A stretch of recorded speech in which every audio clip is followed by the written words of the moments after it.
Madame la directrice de la DEG, Madame la directrice siège du projet PRIEG, Mesdames et Messieurs les représentantes et représentants du groupe thématique genre, Mesdames et Messieurs les représentantes et représentants des ministères sectoriels et des institutions publiques, et Mesdames et Messieurs les représentants et représentantes de la société civile, distingués invités. C'est à la fois pour moi un honneur et un privilège de prendre la parole aujourd'hui au nom du Canada, ainsi que des partenaires techniques et financiers, membres du groupe thématique genre.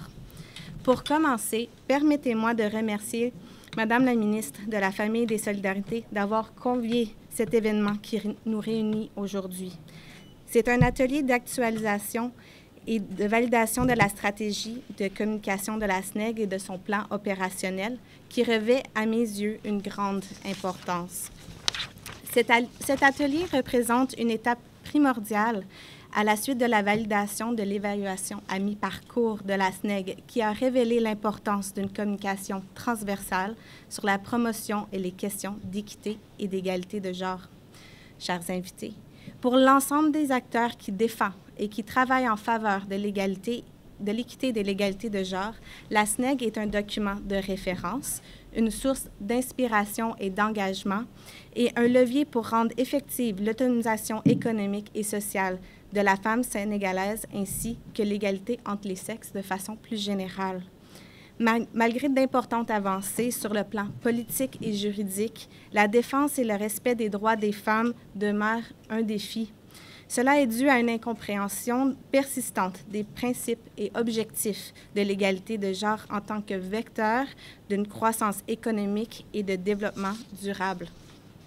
Le Canada, comme vous le savez, est un partenaire de premier plan du Sénégal dans la promotion de l'équité et de l'égalité de genre. Sa politique d'aide internationale féministe, adoptée en 2018, a renforcé notre partenariat et collaboration avec le Sénégal pour consolider le processus d'institutionnalisation de l'équité et de l'égalité de genre dans les administrations et institutions publiques. Par le biais du projet PRIEG, mis en œuvre par l'École nationale d'administration publique en partenariat avec la DEG, le Canada soutient le Sénégal dans la mise en œuvre de la SNEG ainsi que l'intégration du genre dans la chaîne PPBSE afin d'apporter des solutions durables aux causes systémiques des discriminations et des inégalités du genre au Sénégal. L'atelier d'aujourd'hui est donc essentiel pour assurer la communication effective et la vulgarisation de l'action gouvernementale du Sénégal en matière de genre. Au nom du GTG, je tiens à réitérer le soutien des différentes agences des Nations unies et des coopérations bilatérales qui soutiennent la mise en œuvre de la stratégie de communication actualisée de la SNEG. Nous reconnaissons que c'est uniquement par une communication respectueuse et inclusive que se réalisent les changements de comportement et de la sensibilisation nécessaires à éliminer les stéréotypes de genre et l'achèvement de sociétés plus égalitaires. Pour conclure, j'invite les participantes et participants d'aujourd'hui à considérer dans leur échange les actions qui peuvent agir en tant qu'accélérateurs pour l'instauration d'un environnement institutionnel, politique, économique et social en faveur des droits des femmes et de l'égalité de genre. C'est sur ces mots que je voudrais vous souhaiter de fructueux travaux aujourd'hui. Jerry Jeff. Madame le ministre de la Famille et des Solidarités, notre maman, Madame Maïmouna Dieye, Madame la représentante de l'ambassade du Canada, Madame la représentante du projet de renforcement institutionnel de la stratégie pour l'égalité et l'équité de genre, Madame la représentante des organisations des sociétés civiles, de la société civile, distingués invités, à vos rangs, grades et qualités. Je voudrais, à l'entame de mon propos, remercier vivement Madame le ministre de la Famille et des Solidarités. Ces remerciements vont également à l'endroit de l'ensemble de ses services, en particulier à la direction de l'égalité et équité de genre, en la personne de ma sœur, Madame Diouf, dont Madame la représentante des organisations de la société civile parlait tout à l'heure, pour son leadership incontesté et incontestable. Je voudrais également remercier l'ensemble des participants à cet atelier. L'égalité des sexes et l'autonomisation des femmes ont été reconnus comme étant des objectifs prioritaires dans les scénarios de transformation structurelle de notre pays. Ainsi, pour renforcer l'effectivité institutionnelle du genre dans les politiques publiques, la Stratégie nationale pour l'égalité et l'équité de genre, SNEC 2016-2026, a été articulée au document de politique publique de notre pays, conformément à son plan d'action prioritaire 2014-2018 et jusqu'à nos jours. Malgré tous ces efforts, il y a des obstacles sur l'intégration du genre dans les politiques publiques. De ce fait, je voudrais axer mon intervention sur 3 points qui me paraissent essentiels. D'abord, les stratégies politiques du processus d'implémentation du genre. Ensuite, les obstacles au processus d'intégration du genre. Et enfin, les perspectives pour une meilleure approche de genre. Les stratégies publiques de processus d'implémentation du genre. Au-delà de l'intérêt par rapport à la promotion des droits des femmes, les politiques sensibles au genre sont dorénavant présentées comme un moyen de lutte contre la pauvreté à travers notamment l'implication des femmes dans les domaines productifs ou encore outils de démocratisation et de pacification des États. En effet, l'État du Sénégal s'est approprié à l'inscription de la cellule genre dans l'organigramme du ministère de la Femme et des Solidarités et de son rattachement au secrétariat général et lui ouvrir l'accès à un budget inscrit dans la loi de finances. Le genre a été intégré dans les différents documents stratégiques du dit ministère. Il faut également noter l'existence de nombreuses actions de sensibilisation au sein des structures du ministère, tant au niveau central que déconcentré. Par exemple, tous les chefs d'établissement publics ont été formés sur le genre, de même que tous les points focaux. Les obstacles au processus d'intégration du genre. L'implémentation dans la politique publique au Sénégal connaît un certain nombre de difficultés d'ordre social et économique. En effet, les pratiques traditionnelles néfastes sont souvent liées à la culture et aux orientations religieuses, ainsi que la situation patriarcale qui perpétue le rôle inférieur des femmes et des filles au sein de la famille et de la société. Ce qui me permet de dire que la question du genre, en tant que construction historique, sociale et économique des différences de sexe, est quasiment absente des approches en économie telles que dictées par les textes. Pour terminer, les perspectives pour une meilleure approche du genre. Il est grand temps que l'égalité homme-femme soit une réalité sociale dans notre pays. En effet, cela va contribuer à une perspective d'amélioration des services publics pour les femmes et les filles, tels que le renforcement des arguments en faveur d'une budgétisation sensible aux besoins différenciés des femmes et garçons, des filles et garçons, des femmes et hommes, en utilisant un vocabulaire simple et accessible, de poursuivre les réflexions endogènes sur le concept et son opéralisation dans les finances publiques en prenant en compte le contexte socio-culturel sénégalais, de mettre en place des mécanismes qui pourraient permettre d'analyser l'attribution des dépenses publiques, le système fiscal et la prestation de services publics afin d'identifier les conséquences sexo-spécifiques de la politique budgétaire. Je voudrais conclure en adressant mes sincères félicitations à l'ensemble du personnel du ministère de la Famille et des Solidarités pour cette initiative qui met en lumière la place de la femme dans notre société. Je vous remercie de votre attention. nuyu di gërëm ñëpp ñu wuy si waaye ci li mënul ñàkk sunu invité yi nga xam ne ñoo toog bokk ak ñoom jataay bi di honorable Mame Gueye Diop mi nekk Assemblée nationale yore jiite commission bi nga xamante ni moo jëm ci lépp luy wér-gu-yaram waaye lépp lu jëm ci mbiru affaires sociales ak solidarité nationale di nuyu ki nga xam ni moo fi teewal ambassade Canada ñu dénk ko li nga xam ni mooy affaire mondiale di nuyu aussi mbootaay bi nga xamante ni les professionnels de l'information sur le genre mooy lépp li nga xam ni moo jëm ci genre teew nañ fi ki leen jiite ñu koy nuyu bu baax a baax di nuyu aussi ki fi teewal ministère yëpp ndax ministère yu bari teew nañ fi ñi ñu yabal ñu ngi leen di jox vraiment seen wàccuwaay di nuyu ñi fi teewal diine ji muy diine yëpp ñi leen fi teewal di nuyu sunu collaborateurs yi ak partenaires yi nga xamante ni ñii ci technique ñii ci wàllu finance ñoom ñëpp tey wuy si nañu di nuyu médias yi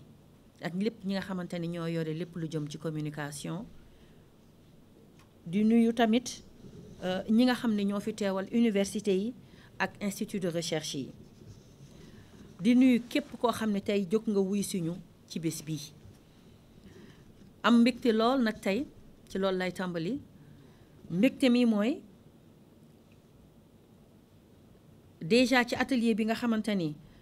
dañ ko tuddee atelier d'actualisation de validation de la stratégie nationale de communication de la politique genre de notre pays et son plan opérationnel muy atelier boo xam ni lépp lu jëm ci stratégie jëm ci communication ngir gën a ñoŋal li nga xamante ni mooy domaine genre bi nga xam ni ci Sénégal gouvernement Sénégal daf ko jox importance bu mag a mag a mag a mag tey SNEG mi nga xamante ni mooy stratégie nationale sur l'équité pour l'équité l'égalité de genre woote ko bokk ci ministère de la famille et des solidarités dañu am mbégte bu mag a mag a mag a mag tey teew ci teewaay boobu nag balaa ñu ciy gën a sori danañu gërëm ñi nga xamante ni dañu yàgg ànd ak ñun di ñu jàppale ci liggéey bi muy ambassade Canada mi nga xamante ni ñoom mosuñoo jóg ci di jàppale SNEG ci liggéey bi nga xamante ni ñoom ñu ngi koy liggéey di ci gërëm aussi honorable député Mame Gueye Diop mi nga xam ni moom moo nekk assemblée nationale yore lépp lu jëm ci mbirum santé mais lépp lu jëm ci population affaires sociales ak solidarité ñuy taxaw tey ci point boobu maam di la jox sa wàccuwaay di la gërëm bu baax a baax ndax da nga yàgg ànd ak ñun aussi jàppale ñu ci liggéey boobu waaw lu jar a càccu la parce que nit bu defee dara day baax yenn saa yi ñu wax ko te sonnul benn yoon je vois que Astou moom ci boppam moo ko jiitee ndax kontaan ci taxawaay bi mu am ñun ñëpp ñu lay jaajëfal bu baax a baax balaa may sori nag dama bëgg loo xam ne waxuma ko ci wàllu français bi ma dolli ko fii balaa ma koy fàtte ndax dama ko fàtte mooy mbégte mi ma am personnellement man Maïmouna Dièye en tant que ministre de la famille et des solidarités su ma seenee jigéen ñi am teewaay bu mel nii jigéen ñi dajaloo ci saal di waxtaan di diisoo di sottante xalaat sama xol dafay sedd sama xel dafay dal ndax li muy wane mooy jigéeni Sénégal seen réew ñor na leen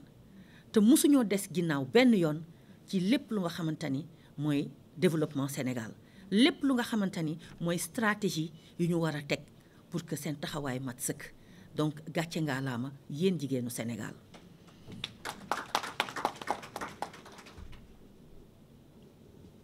di wax rek ni jataay bi dafa méngoog li nga xamante ni monsieur le président de la République Bassirou Diomaye Diakhar Faye jógul ci di ñu soññ di ñu ñaax ak di ñu sant liggéey boo xam ni dafay darajaal taxawaay jigéen tey on parle de stratégie nationale waaye yamul foofu li mu ñu njëkk a commandé bi ñu toogee ci gouvernement bi mu dénk ñu li nga xam ni mooy ministère bi li mu ñu njëkk a wax mooy utal leen ma ay mécanisme yoo xam ne dama bëgg jigéenu Sénégal abadan muy loo xam ne de manière définitive lay doon dañ leen di développer te mécanisme yooyu ñu ngi ciy liggéey bu mucc ayib mais du ñu toog ñaari conseil te dellu si waatul ci sujet boobu di ñu laaj fan ngeen ci toll moo tax ma ne su ma gisee jigéen ñi dajaloo di waxtaan sama xel dafay dal donc di wax rek ni jigéen am na place bu am solo ci li nga xamante ni mooy priorité wu gouvernement wu Sénégal le président Bassirou Diomaye Faye Diakhar Faye jiite ko mais di wax rek ni aussi te loolu am na solo li nga xam ni mooy rapport diggante góor ak jigéen nekk na loo xamante ni sur le plan stratégique dañ koo war a defar ba mu nekk ànd boo xam ni ci complémentarité bañ a dénaturer li nga xamante ne nii mooy rôle bi nga xamante ne ak relation bi nga xamante ne war nañ koo am ba muy mën a jur leneen donc ci biir liggéey bi nga xam ni fii mu nekk nii war nañ koo apporter ci rapports sociaux yooyu góor ak jigéen foog naa ni war nañu benn décloisonner mais war nañu ñaar fexe ba mu nekk relation bu nga xam ni relation de complémentarité lay doon mu nekk lu am solo te loolu foog naa ni lu yàgg la ci cosaan fii ci Afrique lu yàgg la ci cosaan exemple bi ñu ci mën a wax mooy naka lañ koy waxee la charte de Mandé nga xam ni ci en 1236 ba ñuy wax dañu ne woon jigéen ñi de naam ñu ngi ci seeni devoir conjugaux maanaam ñu ngi ci seeni kër di def li leen war ci seen njaboot ak seeni borom kër waaye nañ leen boole ci gouvernement yi ndax seen xel màcc na mais nañ leen boole ci gouvernement yi ndax am nañu ay valeurs yoo xamante ni da intrinsèques yu nekk ci ñoom buñ ko jëriñoo mën naa yokk sunu taxawaay te foog naa ni loolu mooy li ma wax léegi nii su ma gisee jigéen ñi di waxtaan damay am mbégte ndax valeurs yi nekk ci jigéen ku muus njiitum réew mu xam bu ko jëriñoowee mën naa jaaree noonu développer am réewam ndax kenn mënul développer réew sans les femmes kon dañu war a boole jigéen ci lépp lu nga xamante ni dafay mbiri gouvernance ci lépp loo xam ni dafay jëmale réew kanam loolu mënul ñàkk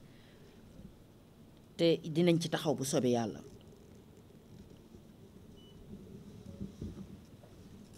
donc mooy lu ñuy wax rek sunu rôle naturel li nga xam ne dafa nekk ci ñun dañ ko war a booleeg li nga xamante ni mooy compétence yi nekk ci ñun parce que jigéen ñi am nañu compétence yu mat sëkk pour mën a occuper yenn poste yi am nañu compétence yu mat sëkk pour mën a am yenn taxawaay yi kon su boobaa dafay yomb rek ñu boole leen ci ñu mën koo dox te foog naa ni ay jéego dox nañ ko fi lu baree bari maa ngi gis sama ay naatango ak sama ay mbokk jigéen yoo xam ne ci réseau yu bari damay dajeek ñoom loolu kese la ñuy liggéey suba ba ngoon jox jigéen àq ak yelleefam pour que mu mën a am place bi mu mérité ci société bi.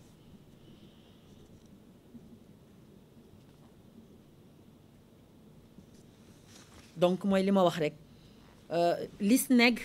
ak programme yi ànd ak ñun yëpp mais acteurs yi partenaires yi di di ci taxaw mooy fexe ba jigéen am place bi nga xamante ni moom la war a am ci société bi te ci loolu nag la ñu war a dëgmal def ko sunu priorité li ñu am muy acquis ñu fexe ba consolider ko mais bu ñu ca paree nag xool léegi fan la ñu jëm ñun en tant que jigéen ci li ñu bëgg a apporter ci société bi muy li nga xam ne incha allah suñ ko exploiter mën nañu jariñ lool.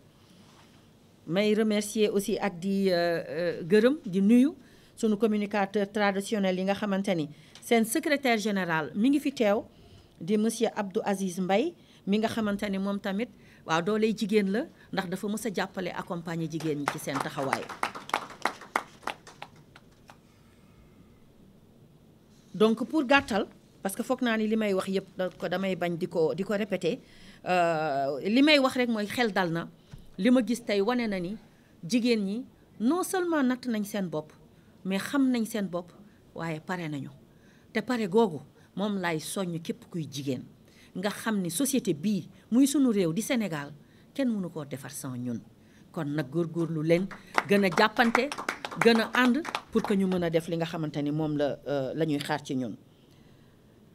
di wax rek ni waaw je crois que j'ai tout dit di feddaliwaat suñuy remerciement ci li nga xamante ni mooy école nationale d'administration publique ak coopération canadienne ak partenaires yi nga xamante ni juguñu benn yoon ci ñu accompagner et je crois que madame Astou Diouf dina ci dellu si waat bu baax a baax ci ay propos wam ñu féliciter leen gërëm leen Astou parce que lu jaadu la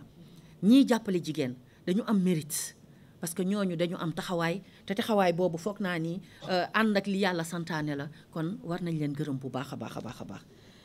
di exhorter ñi nga xam ne ñoo fi teewal ministère yi ci li nga xamante ni mooy seen gunge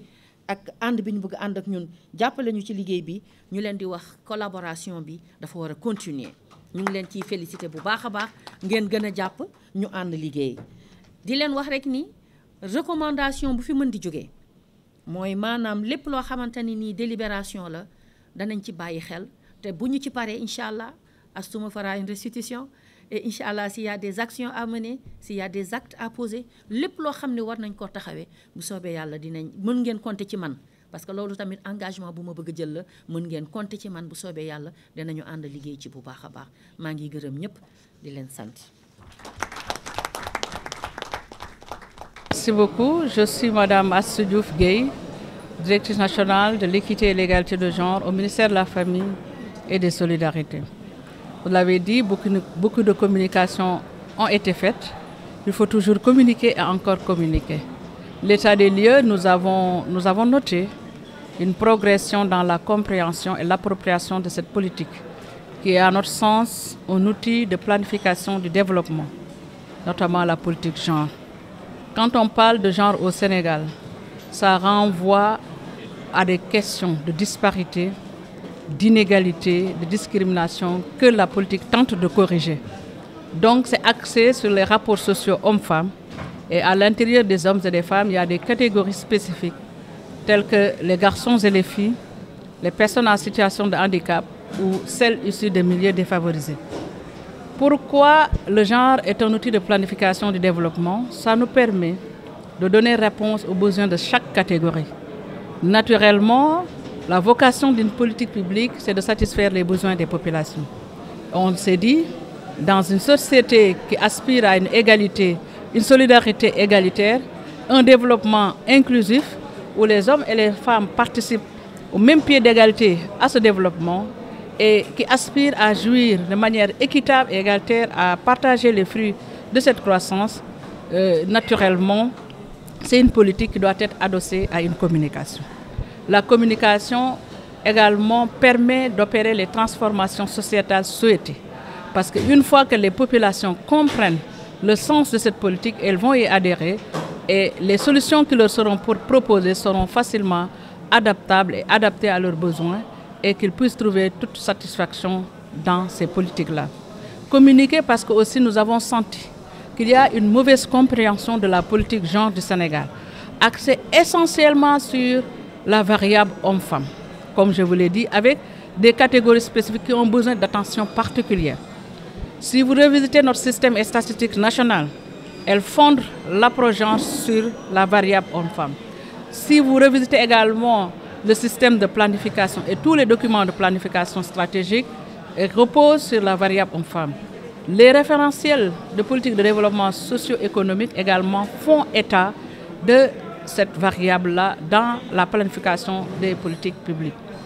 Mieux, aujourd'hui nous sommes dans un contexte où avec le nouveau projet,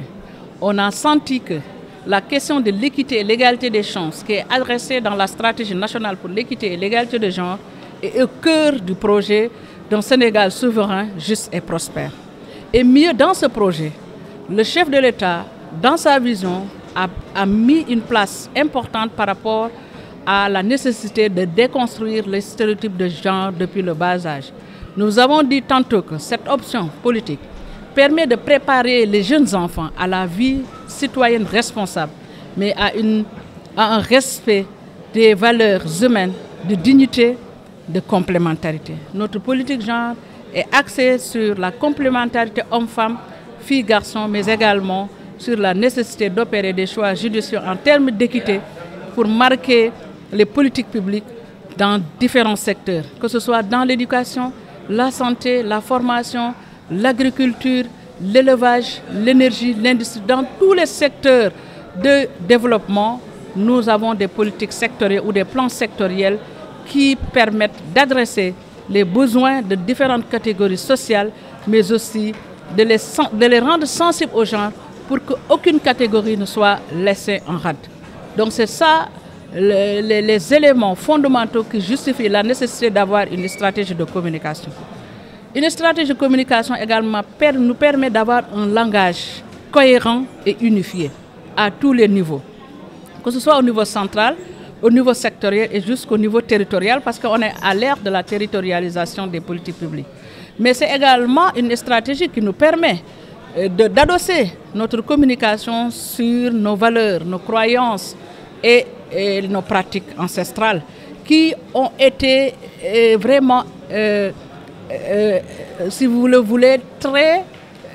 gender transformateur, genre transformateur. Je le dis parce que beaucoup pensent que c'est les Occidentaux qui nous ont prêté cette politique genre, mais elle existe dans nos traditions ancestrales et dans notre conscience collective. Je donne un exemple. On a l'habitude de nous dire que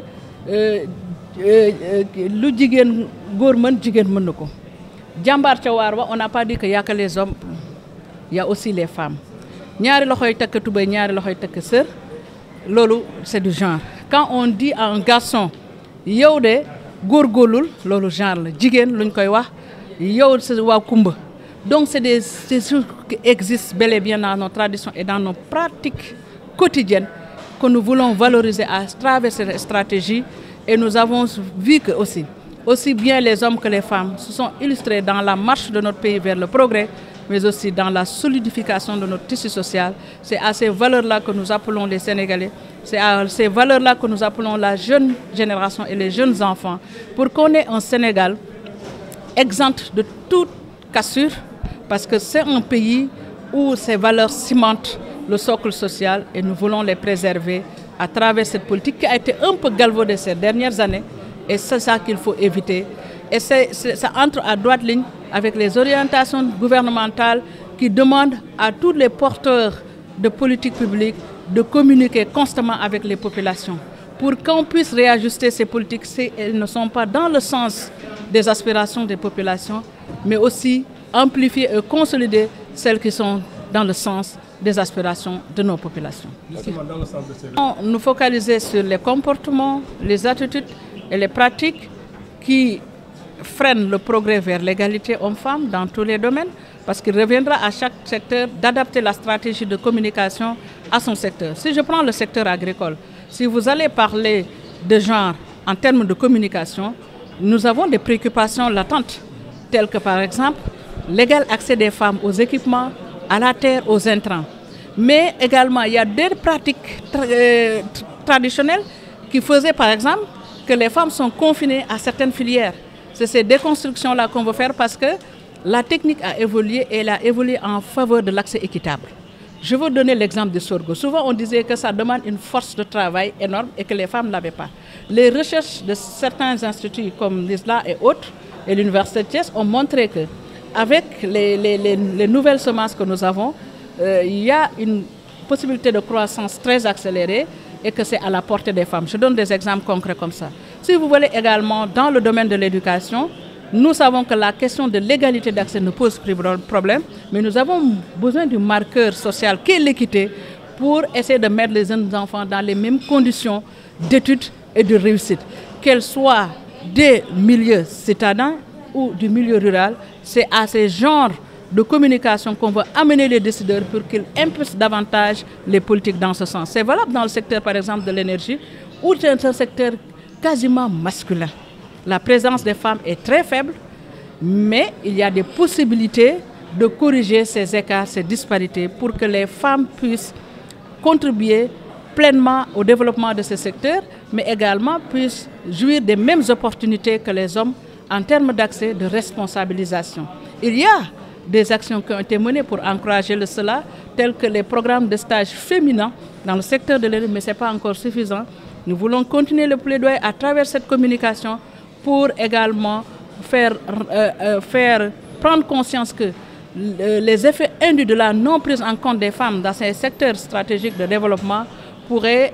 ralentir notre progrès économique. Ce sont ces genres de langage, de messages que nous voulons faire passer à travers la stratégie et son plan opérationnel. Et ce qui est salutaire dans ça, c'est que tous les acteurs sociaux et les ministères sont ensemble, ainsi que le monde de la recherche. J'ai à ma côté le représentant du réseau Islam et Population, les religieux. Nous avons invité l'Église. J'ai à côté un acteur communautaire qui sont les porteurs de voix, les acteurs de première ligne au niveau des communautés, sont plus proches de la population. Eux, ce sont des hommes qui se sont engagés à véhiculer les bons messages pour déconstruire les stéréotypes de genre, mais aussi lutter contre les violences basées sur le genre et aider les femmes et les jeunes filles à s'occuper de leur santé reproductive. C'est le cas de l'École des Maris de Pékin. Je suis avec, à mes côtés, le ministère des collectivités territoriales qui a un rôle éminent à jouer en matière de portage de la politique genre. Si vous regardez le décret qui crée la direction de l'équité et l'égalité de genre, un rôle est donné au ministère en charge des collectivités territoriales parce qu'on a quitté la logique de sectorialisation pour aller vers celle de la territorialisation des politiques parce que les destinataires légitimes sont les populations, mais surtout celles qui sont à la base et qui sont souvent très éloignées des politiques, mais avec l'équité, surtout l'équité territoriale et sociale, et l'approche genre, nous pouvons encore davantage impulser ces politiques en collaboration avec ce secteur pour que les régions, les terroirs puissent être traités de manière d'égale dignité, mais également de manière équitable, afin que le développement inclusif auquel nous aspirons puisse être une réalité dans notre pays. On le dit souvent en Wolof, il faut discuter, il faut beaucoup dialoguer pour se retrouver. Vous savez, il n'y a pas de divergence ou de contradiction avec les valeurs religieuses et ce que promeut la politique genre du Sénégal. Je dis du Sénégal. Nous avons beaucoup travaillé avec les religieux à travers divers cadres. Il y a le réseau Islam et Population, il y a le cadre des religieux pour la santé et le développement, mais également le clergé. L'Église est invitée. Nous travaillons ensemble. D'ailleurs, pour la circonstance, je voudrais vous rappeler qu'il existe deux argumentaires religieux en faveur de l'équité et l'égalité de genre. L'argumentaire musulman a été élaboré et présenté par Abdul Aziz Kébé, qui est universitaire. L'argumentaire religieux chrétien par Abbé Jacques Seck. Je pense que c'est des éminents experts dans leur domaine, dans le domaine religieux, dont leur notoriété reste incontestable et incontestée. Ils ont démontré comment la religion musulmane et la religion chrétienne sont favorables à l'équité et l'égalité de genre de plusieurs manières. Nous nous fondons également sur ces argumentaires pour extraire les messages et les partager encore avec la communication. On a beaucoup fait par le passé sur ça, mais notre population s'accroît, elle s'agrandit, elle s'élargit, d'où la nécessité de communiquer en permanence, de manière continue, comme l'a si bien instruit Son Excellence, Monsieur le Président de la République, Bassirou Diomaye Diakhar Faye, communiquer constamment avec la population pour éviter les controverses, les amalgames, les confusions. Et je pense que si cette dynamique est maintenue, nous pouvons espérer des lendemains meilleurs par rapport à la compréhension, mais par rapport à l'appréciation de l'apport positif et constructif de la politique genre dans l'organisation de notre développement. C'est ce qui justifie qu'aujourd'hui, vous avez un parterre d'acteurs qu'on appelle les acteurs de la mise en œuvre de la SNEC. Je pense que la SNEC également, c'est une politique où tout le monde devrait se féliciter du fait que toutes les sensibilités sociales sont représentées autour de cette stratégie. Cela, c'est pour nous permettre de savoir qu'on est dans la bonne direction, que ce que nous faisons est en phase avec les aspirations du peuple sénégalais, qui est le peuple souverain. Donc c'est comme ça que nous apprécions la présence de tous ces acteurs autour de nous, mais aussi tout ce qu'ils sont en train de faire, chacun à son niveau. Et je pense qu'on va davantage collaborer avec les religieux, ils vont davantage nous aider parce que aussi il faut qu'on vive avec nos croyances. Et c'est de ça dont il s'agit. Je pense que la presse aussi ne sera pas en reste. Ce n'est pas pour rien aujourd'hui qu'on a convoqué, invité l'association des professionnels de l'information pour le genre parce qu'ils ont accepté de s'investir dans le genre. C'est également à magnifier, à saluer. C'est pour contribuer à l'éclairage, pour contribuer également à la description. Vu le rôle éminent que jouent les médias, le rôle majeur que jouent les médias, nous attendons beaucoup de vous en termes de contribution pour nous aider à éclairer davantage. Et je termine par là en disant que nous retenons que le genre est un outil de planification du développement. C'est une approche qui nous permet de corriger les disparités, les inégalités, pour que les plus défavorisés, les couches qui n'ont pas assez de voix, où leur voix ne porte pas très haut, puissent se retrouver dans ce que le Sénégal a de meilleur en termes de développement. Je vous remercie. dañ fi ñëwoon tey ànd ak waa DEG ci liggéey bi nga xam ni moom la ñu sumb may fàttali rek ni du tey rek lan mas a ànd ak ñoom daaw def nañ toutes les régions du sud-est ak ñoom pour liggéey ci wàllu li nga xam ni mooy genre ku wax genre nag ci réew mi am na nun ko gisee woon am na nun ko doon waxee parce que saa boo yëkkatee dara rek am ñoo xam ne ña ngi cay gis leneen lu wuuteeg lan ci jublu mais liñ ci jàpp rek mooy ni ñaari loxo mooy takk tubéy ñaari loxo mooy takk sër boo ko olof waxee lañu jàpp ni jigéen am na taxawaay bu mu war a am ñaareel bi ci des dañ ni aada ak cosaan bu ne aada ak cosaan fokk ñu convoqué ñi nga xam ni jàpp nañ ne ci wàllu aada ak cosaan am nañ ci cër bi nag li ki tax ma man ko expliquer mooy société bi moo ko légitimé cëru communicateur traditionnel du tey 1236 ministre bi wax na ko léegi après la charte de Kouroukan Fouga am na cër bu ci jigéen amoon mais am na cër ci article yi nga xam ni dañ ko ci charte bi dañ ci waxoon moom la le communicateur traditionnel am suñu liggéey nag actuellement ak ñoom mooy jàpp leen ci réalité socioculturelle yi am xam ngeen ni réew dëkk gox boo dem ci Sénégal am na nu ñuy dunde am na nu ñuy gisee am na nu ñuy doxalee te réseau bi nekk na ci toutes les régions du Sénégal ak tous les départements mook islam et population ñoo ànd ci loolu ci wàllu wi d'ailleurs plateforme bi nga xam ne réseau yi ñoo ko constitué ñoo dajaloo pour ànd ak moom ci wàllu liggéey boobu pour indi jigéen ci taxawaayam ak mën-mënam waaye ñu permettre ko mu mën a joxe li nga xam ni moom la am pour mën a participer ci développement réew loolu mooy justifier tey sunu taxawaay fii ci seen wet ñuy wax rek ni on travaille dans la perception des communicateurs traditionnels le terme est galvaudé mais on travaille dans la perception donc moo tax ñu ñëw fi tey ànd ak réseau population gis ngeen parlementaires yi des na journalistes yi des na jeunes yi yooyu réseau yëpp ñooy regroupé wu dans cette dynamique là pour aller avec la DEG dans le cadre de la communication orientation communication bi pour aller dans le sens voulu par le gouvernement nous sommes là au service du gouvernement mais nous sommes là aussi au service des ministères sectoriels pour les accompagner merci beaucoup. Saf Imam Moustapha Wele di coordonnateur national réseau Islam Population bi Abdou Aziz wax léegi ku ni l'islam nag wax population wax jigéen ndax jigéen moo nekk au cœur de l'activité du développement économique boo ko jëlee ci jamono yonent bi sallallahu alayhi wa sallam laata muy jot nubuwa bi jigéen moo ko embauché donc une femme chef d'entreprise mooy sa première femme bi mu jëlee nubuwa bi it neewu ko bàyyi ko jigéen waru ko def kañ daf ko encouragé ak beneen soxnaam boo xam ne bii dafa doon légiférer sur les questions religieuses maanaam enseignement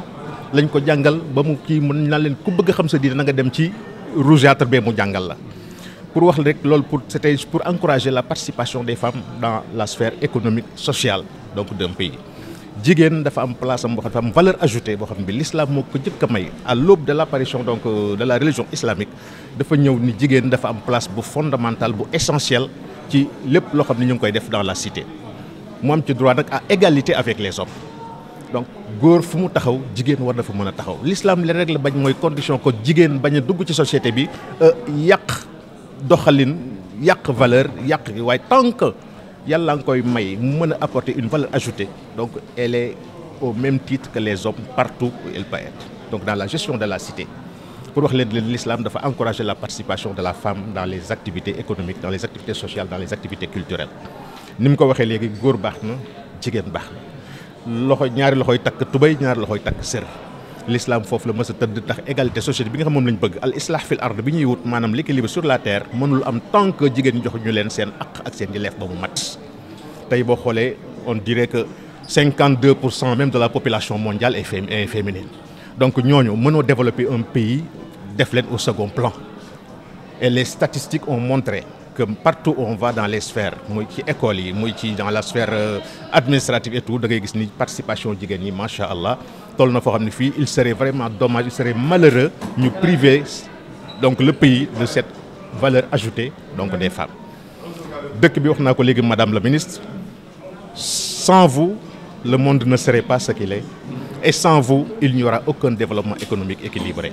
kon góor ak jigéen nañu jàppoo bennoo ci ni ko diine bëggee pour développement Sénégal bi ñu bëgg ëllëg ñu mën ko am dans l'équilibre et vraiment dans le respect des droits et dans le respect de kenn ku ne li nga moom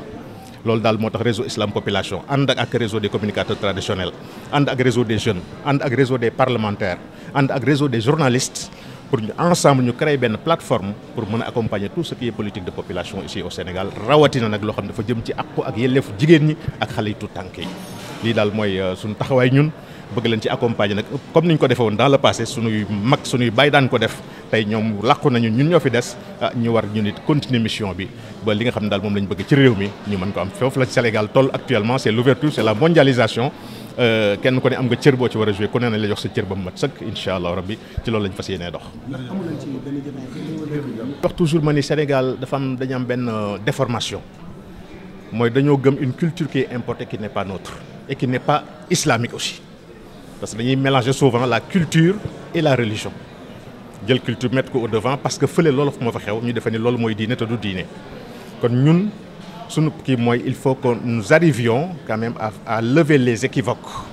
et à montrer aux gens que voilà ce que permet la religion islamique, la religion musulmane. Les chrétiens feront aussi de même. Mais nous, en tant que musulmans, donc dañuy wax def le plaidoyer génne indi une compréhension des textes nga xam ne ce n'est pas en contradiction ak li nga xam ni moom la ñu tëral lépp benn boo ko stage dama leen tooñ toujours ma leen yéen ci alxuraan ngeen di copier seen programme yi ngeen di def toujours loolu laal ni tooñe te effectivement boo ko xoolee ba ci biir amul dara loo xam ne li diine tere na ko ci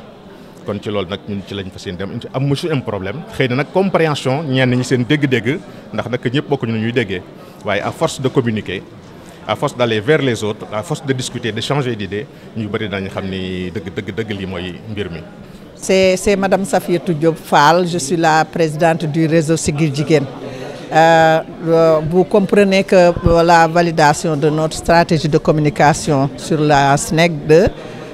dafa am importance lool pour ñun organisation de la société civile yi parce que xam ngeen ni la question de la SNEC la stratégie genre c'est déterminant pour nous ci évolution wu société bi depuis 95 depuis la plateforme de Beijing. waaye sans une bonne stratégie de communication ak fi niveau de compréhension bi toll fi mu nekk ci société bi ci genre il faut que organisation yi jàppale état bi ñu jàppaloo ñu comprendre exactement ce que notre programme genre et ce que nos politiques genre en direction de la communauté comme ni ko réseau islamique yi di waxee yaakaar naa ni mbir mi valoriser jigéen ci société africaine la commencé d'abord importé wuñu benn yoon cette idéologie comme nous le reproche ñi nga xamante ne ñooy détracteurs yi li am solo moo di l'Afrique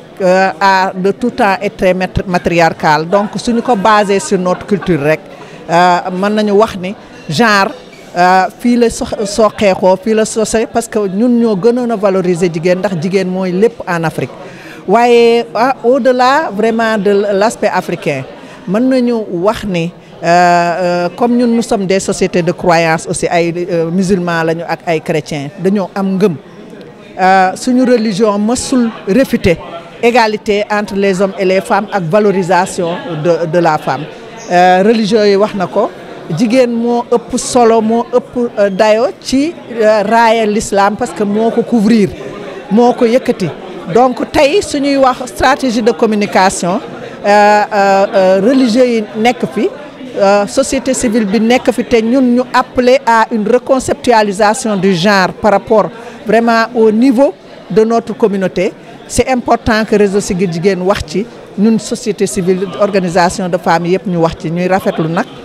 jotaay bi ak na ministère de la famille wax ne ñun ñu ngi continuer di bay suñu waar gëm nañu ni jigéen mëna su ko delloo ginnaaw ci Sénégal parce que on a eu énormément d'acquis yooyu ci kanam rek la jëm mënu la jëm ci ginnaaw donc bépp régime bu fi nekk bépp pouvoir bu fi nekk mënuloo lu dul yokk li nga xamante ni liggéey nañ ko depuis 95 et am nañu yaakaar ni loolu la ñu fas yéene def avec la nouvelle stratégie de communication genre jigéen ñi jëm ca kanam ñu gën leen a valoriser ñu am seen wàll am yëg-yëg ba pare ñu jox leen seen toogaay ak seen kàddu ci jëfandikooy pouvoir pour que Sénégal mën a jëm kanam donc ñu ngi saluer vraiment cette rencontre organisée par le ministère pour valider la stratégie de communication genre. question boobu defe naa ne jigéen joo ko posé tey ci organisation de la société civile yi da lay tontu effectivement am nañu ci tuuti njàqare am ci tuuti déception parce que ñun defe naa ne li ñu liggéey ci Afrique liggéey ko ci Sénégal ak fi Sénégal toll ci image yu jigéen ak taxawaayam. ak li nga xamante ni jigéen ñi xeex nañ ko ba deuxième alternance am fii li ñu gëm moo di kenn pouvoir bi mënul a def moyen que ñi nga xamante ni ñoo fi toogoon. Malheureusement li ñu jëkk a gis moo di effectivement am nañu déception ci premier gouvernement bi waaye xëy na li Ablaye Wade waxoon ba muy teg gouvernement am ni ko lu tax jigéen yi bariwul ci mu ni damaa gisul ay profil te comprendre ma naka laay dem jële ji ay jigéen ñu am capacité. yaakaar naa ni xëy na loolu dalul ñi wante am nañu ak dégg-dégg goo nga xamante ni méngoowul ak jamono et loolu nag suñu devoir la ñun organisation de femmes yi ak jigéeni Sénégal yëpp ñu xamal leen ni fii jigéen toll ci Sénégal fi suñu taxawaay toll ñun dootuñu dellu ginnaaw ci kanam la ñu jëm donc gëm naa ni dinañu corriger loolu dinañ ko corriger ci bis bu ñuy remanier gouvernement dinañ am pourcentage bu ëpp loolu waaye gëm naa ni itam dinañ ko corriger ci fonction yi nga xamante ni moom la ñuy jox ci direction yi parce que dafa doon lu war ñu valoriser encore davantage jigéen ñi waaye nag li ñu gis itam ci nomination yi depuis lors ñu ngi commencé woon di am yaakaar di am tawféex waaye li dernier conseil de ministre bii def nomination bu nga xamante ni lu mat 80 et quelque 17% de femmes am nañu yaakaar ni loolu itam lu ñu war a corriger lañu ñuy dellu siwaat di wax président de la République moom d'abord suñu allié naturel la parce que ñun jigéen ak ndaw ñoo bokk cause bi te dañuy xeex ce qu'on appelle le groupe sensible des 75% de la communauté qui fera avancer le développement les jeunes et les femmes moom ci suñu groupe la bokk parce que jeune la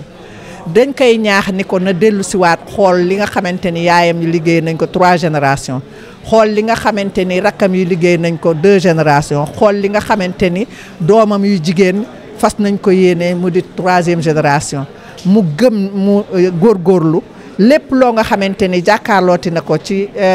ay nomination ci ay poste mu xalaat ni am na ay compétences jigéen yoo nga xamante ni su leen joxee dinañu ko liggéeyal dinañ ko jàppale te am nañ ci yaakaar li am solo moo di ñu gëm suñu bopp gis ngeen déjà ci éducation bi examen yi ni muy demee bu ñu defee baccalauréat léegi jigéen ñay raw bu ñu nekkee ci classe yi jigéen ñay raw fonction yi muy joxe aussi école nationale yi institut yi génne cadre yooyu jigéen ñee cey raw toujours donc lu tax duñu nommer jigéen gëm naa ni ñoom ay ndaw lañu parce que gouvernement bi majorité bi ay jeunes lañu li am solo moo di ñu dëppale seen gis-gisu jamono ak seen tolluwaay dellu siwaat jox jigéen Sénégal gëddaam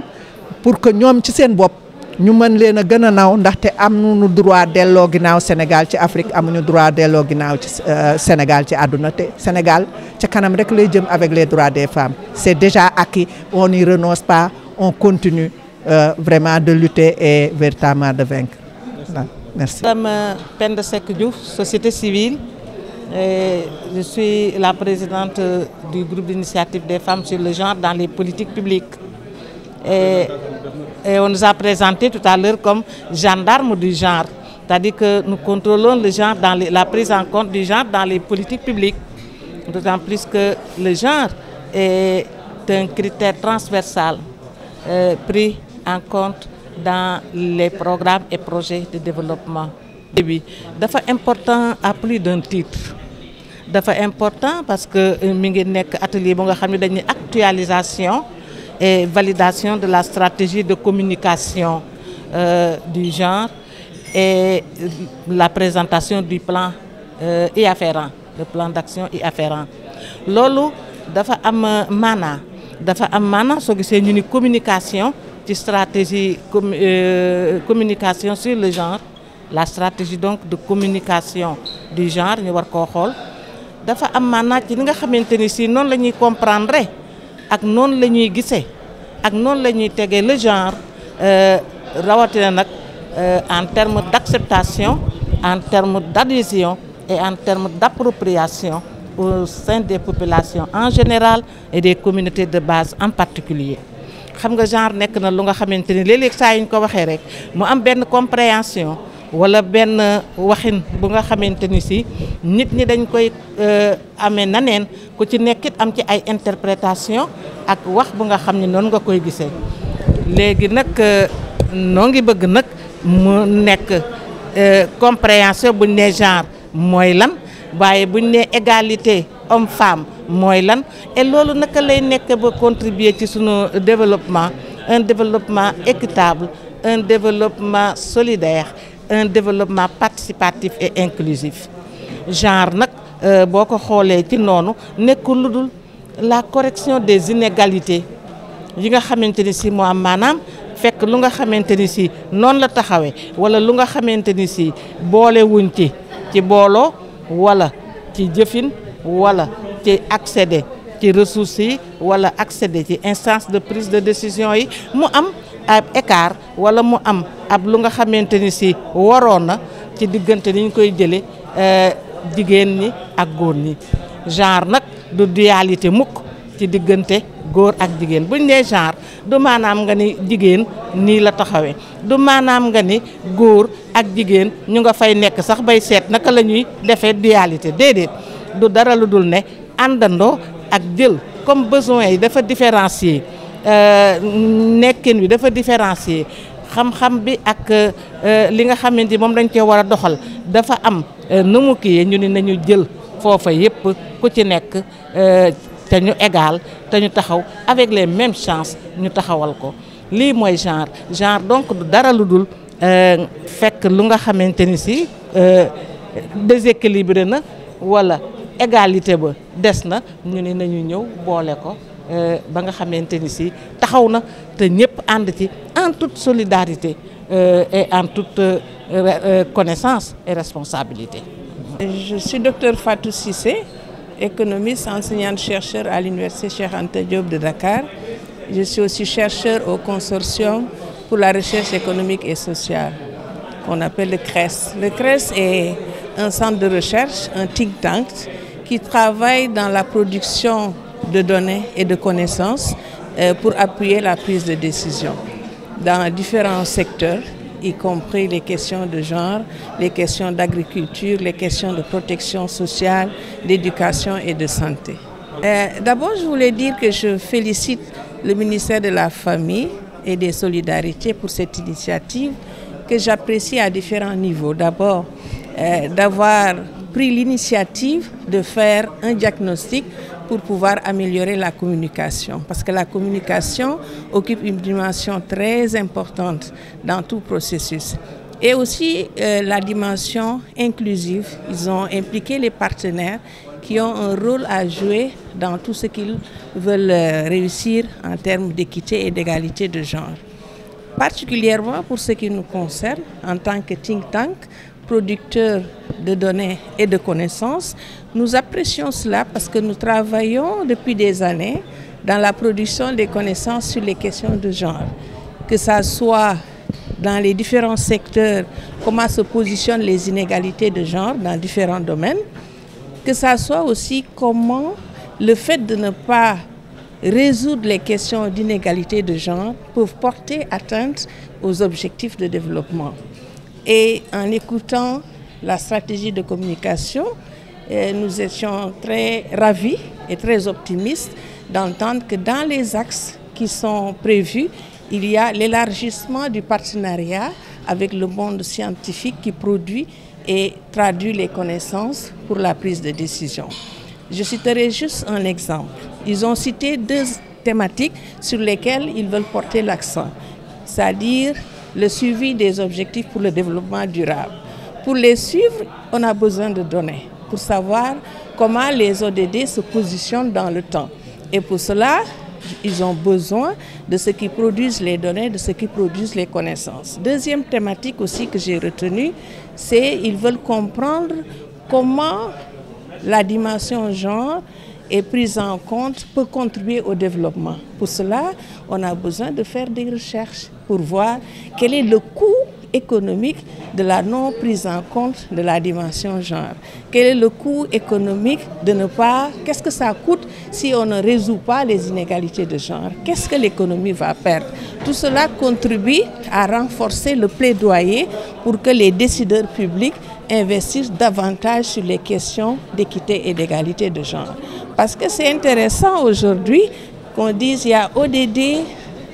autonomisation économique des femmes. Mais pour y arriver, c'est tout un processus qui implique beaucoup d'acteurs et que ça implique aussi beaucoup de connaissances à produire. Et ces connaissances sont en cours dans les universités et les centres de recherche. Ce qui manque, c'est de renforcer le partenariat pour que ces connaissances puissent venir au niveau de la prise de décision. Mais nous sommes conscients que ce n'est pas facile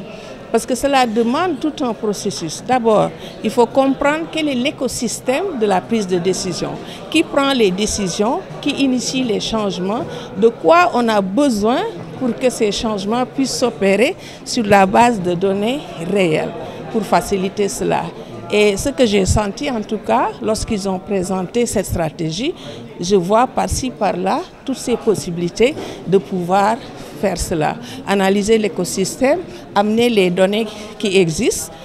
identifier les données qui manquent et aller ensemble avec les différents acteurs dans le sens de venir apporter tout cela pour faciliter la prise de décision. Il y a aussi le volet sensibilisation. Parce que si les décideurs ne sont pas habitués à